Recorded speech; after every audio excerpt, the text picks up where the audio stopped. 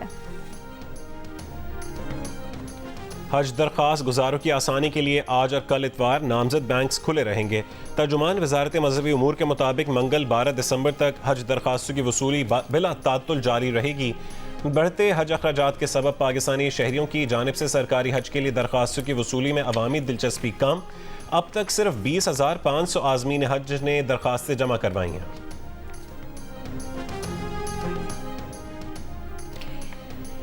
ANP کے رہنما ایمل ولی خان نے کہا ہے کہ غیر قانونی افغانوں کی پاکستان میں قیام کی حمایت نہیں کر سکتے.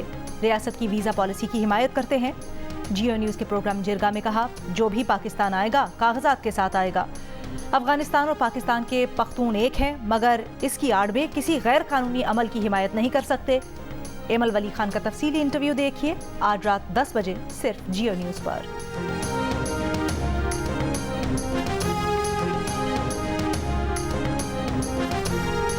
Multi national joint special forces کی مشق. فجر الشرق پنجم کی کاؤنٹر ٹیررزم سینٹر پبی میں اختتامی تقریب.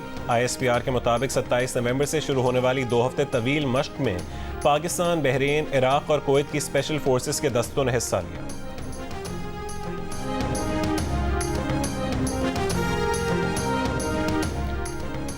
پاکستان سمیت دنیا بھر میں انسداد بدعنوانی کا دن.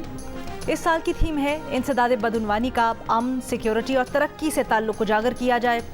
کوئٹہ میں اینٹی کرپشن ڈے پر نیب کے زیر اہتمام سیمینار اور واک کی گئی. نیو یارک ٹائمز مشرق وسطی کے سابق بیورو چیف کرس ہیجز کا دنیا بھر کے لوگوں سے غزہ میں اسرائیل کے مظالم کے خلاف کھڑے ہونے کا مطالبہ. کہا جو کچھ غزہ میں دیکھ رہے ہیں وہ فلسطین کی تاریخ میں بدترین اور عام شہریوں کی نسل کشی کی مہم ہے. ہم سب کا فرض ہے کہ فلسطینی عوام کے حقوق اور تحفظ کا خیال رکھا جائے اور نسل کشی کی اس مہم کو روکنے کے لیے ہر ممکن کوشش کی جائے. انہوں نے کہا کہ غزہ میں ہونے والی نسل کشی کو ریکارڈ نہیں بلکہ رپورٹ کیا جانا چاہیے.